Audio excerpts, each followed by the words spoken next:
क्या आपको पता है कि तिब्बत में बुद्ध के बटर स्टैचूज बनाए जाते हैं? सरप्राइज्ड? इन स्टैचूज को बनाने का मेथड भी कुछ अलग सा ही है। बुद्धिस्ट मंक्स ठंडे पानी में हाथ डालकर इन स्टैचूज को शेप देते हैं ताकि बटर मेल्ट ना हो जाए। फिर इन स्टैचूज को लोग अपने घरों में पूजा के लिए ले जाते हैं।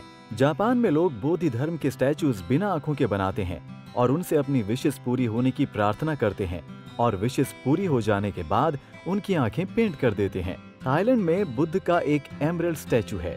इस ब्यूटीफुल और प्रेशियस स्टैचू को केवल वहाँ के राजा वर्शिप कर सकते हैं। कहते हैं जिस दिन वो स्टैचू उनके हाथ से निकल गया उस दिन थाईलैंड नहीं रहेगा। It is a popular belief कि बुद्ध के स्टैचू बनाने का सिलसिला उनके जिंदा रहते ही शुरू हो गया था। एक बार बुद्ध बिना किसी को बताए समर रिट्रीट से गायब हो गए। काफी दिनों तक जब बुद्ध वापस नहीं आए तो परेशान होकर उनके स्टूडेंट आनंद ने एक साइकिक से बुद्ध के बारे में पूछा। तब पता चला कि बुद्ध अपनी माँ को दीक्षा देने हेवन गए हैं। सारी बुद्धिस्ट कम्युनिटी बुद्ध की एब्सेंस से काफी दुखी हुई। कौशाम्बी के राजा उदयन, जो बुद्ध के बहुत बड़े फॉलोअर थे, वो बुद्ध को बिना देखे इतने मायूस हो गए कि बीमार रहने लगे। आनंद ने उनके लिए एक लोकल आर्टिस्ट से बुद्ध का स्टैचू बनवाया। वो स्टैचू इतना बुद्ध जैसा लगता था कि राजा उस स्टैचू को देखकर बिल्कुल ठीक हो गए। बुद्ध की डेथ के बाद उनकी टीचिंग्स और धर्म संदेश लोगों तक पहुंचे। इसके लिए 4th सेंचुरी बीसी में बौद्ध कला की शुरुआत हुई। शुरुआत की पेंटिंग्स और कार्विंग्स बुद्धा फॉलोअर्स को बुद्धा द टीचर की ग्रेटनेस समझाने के लिए बनाई गई। टर्निंग ऑफ व्हील ऑफ धर्मा उनकी सबसे पॉपुलर इमेज है, जिसमें उन्हें अपने पहले 5 फॉलोअर्स को उपदेश देते हुए दिखाया गया। ये बुद्धिज्म की शुरुआत का पहला प्रेजेंटेशन है, इसलिए ये बौद्ध धर्म के लिए काफी सिग्निफिकेंट है। बुद्ध की डेथ के काफी सालों बाद तक भी उनका कोई डायरेक्ट रिप्रेजेंटेशन नहीं था। उन्हें सिंबॉलिकली फुटप्रिंट्स, खाली गद्दी या एक बड़े छत्ते से सिंबलाइज किया जाता। बुद्ध नहीं चाहते थे कि उनकी बॉडी को कोई इंपॉर्टेंस दी जाए, बल्कि वो मानते थे कि सिर्फ उनका मैसेज ही काफी है। According to Buddhist legend, Buddha के फुटप्रिंट का रिप्रेजेंटेशन करीब 5th सेंचुरी बीसी में शुरू हुआ और आज भी ये फुटप्रिंट थेरावड़ा बुद्धिज्म फॉलो करने वाली कंट्रीज में सीक्रेट है।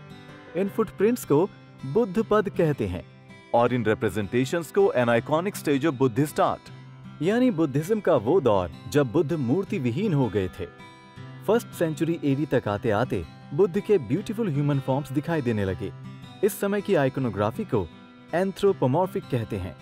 ग्रीस के आर्टिस्ट्स ब्यूटीफुल ह्यूमन फॉर्म्स बनाने में माहिर थे।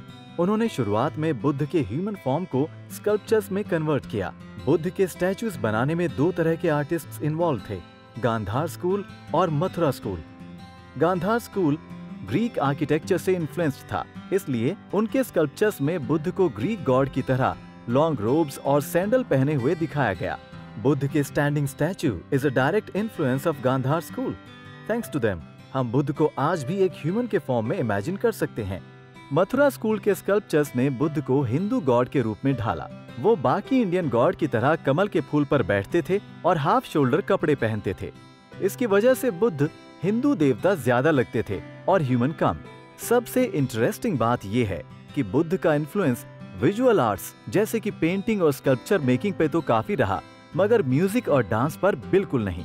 बुद्धिस्ट आर्ट की खास बात है कि हर आर्टिस्ट अपनी सोच और कला के हिसाब से बुद्ध को रिप्रेजेंट कर सकता है, मगर इतने सालों से चली आई आर्ट फॉर्म से कुछ ऐसे रूल्स बन गए हैं जो ज्यादातर बुद्धिस्ट आइकोनोग्राफी में फॉलो होते हैं। जैसे कि बुद्ध के सर पर उष्णिशा, जिसे आमतौर पर लोग जूड़ा समझते हैं, वो असल में उनका विजडम बम्प यानी अकल सींग है। मंक बनते ही उन्होंने अपना सर शेव कर लिया था। बुद्ध का ये विजडम बम्प आज उनकी पहचान बन गया है। नोटवर्दी बात यह है कि बुद्ध के कंटेम्पररी जैन धर्म के फाउंडर महावीर के सर पर भी सिमिलर उष्णिशा दिखाया जाता है। बुद्ध के कान डिस्प्रोपोर्शनेटली काफी बड़े दिखाए जाते हैं। इसकी वजह एक तो ये है कि बड़े कान समझदारी की निशानी होते हैं और दूसरी ये कि बुद्ध पूरी दुनिया का दुख दर्द सुनने वाले माने जाते हैं। बुद्ध की आंखों को कमल नयन यानी लोटस कहा जाता है, क्योंकि उनकी आंखें कमल के फूल के पेटल जैसी सुंदर और शेपली थीं। नेपाल में बुद्ध की विजडम आइज इतनी पॉपुलर हो गईं कि अब ये विजडम आइज नेपाल का सिंबल बन चुकी हैं। बुद्ध को कुछ इंपॉर्टेंट मुद्राओं में डिपिक्ट किया जाता है। अभय मुद्रा, जिसमें बुद्ध ज्ञान की प्राप्ति के बाद आते हैं। अंजलि मुद्रा, जिसमें बुद्ध वर्तमान यानी प्रेजेंट की इंपॉर्टेंस बताते हैं। भूमि स्पर्श मुद्रा, जिसमें उनके एनलाइटनमेंट के मोमेंट को दिखाया गया है। इस तरह हर मुद्रा के बदलने से बुद्ध के स्टैचूज का मूड बदल जाता है। महायान बुद्धिज्म बोधिसत्व के प्रिंसिपल पर बेस्ड है and the Bodhisattva is a popular subject in Buddhist art. Bodhisattva मतलब एनलाइटेंड बीइंग, जिन्होंने पूरी दुनिया को निर्वाण दिलाने का वचन लिया है। इस आर्ट फॉर्म में बुद्ध की कई बाहें और कई सर हो सकते हैं। साथ ही बुद्ध के पास कई तरह के जेवर और अस्त्र शस्त्र भी हो सकते हैं। अवलोकितेश्वरा यानी Lord who looks down on the world Buddhism का सबसे पॉपुलर बोधिसत्व है। हालांकि वक्त के साथ इसका मतलब बदलता रहा, लेकिन इस फॉर्म में बुद्ध को कंपैशनेट, लोगों का दर्द सहने वाला, काइंड और मर्सीफुल बताया गया। इनिशियली इनको मेल फॉर्म में पोर्ट्रे किया गया, लेकिन बाद में मेल फीमेल फॉर्म में भी रिप्रेजेंट किया गया। तिब्बत के बुद्धिस्ट मंक दलाई लामा इन्हीं के अवतार माने जाते हैं। मंजुश्री अवेयरनेस देने वाले बोधिसत्व हैं। इनको हमेशा यंग और हाथ में वज्र पकड़े हुए डिपिक्ट किया जाता है। ये कभी कमल पे बैठे होते हैं और कभी शेर पर। कई बोधिसत्व फीमेल फॉर्म में भी दिखाए गए। तारा, मंजुश्री, गुआनयिन इनके कुछ एग्जाम्पल्स हैं। बुद्धिज्म आइकोनोग्राफी बहुत ही ज्यादा डाइवर्स है। इसका रीजन है लोकल और cultural influence. Point in case is laughing Buddha. अब आप भले ही इस फिगर को हिस्टोरिकल गौतम बुद्ध से मैच ना कर पाएं, मगर ये भी बुद्ध का एक रिप्रेजेंटेशन है। इनका असली नाम बुदाई या पिनियन है और ये एक लोकल चाइनीज डेटी हैं। और क्योंकि इनकी कैरेक्टरिस्टिक्स बोधिसत्व मैत्रेय से इतनी मिलती हैं कि इन्हें भी बुद्ध का अवतार माना जाने लगा। Like, share, subscribe and click on the bell icon to never miss an update from Epic.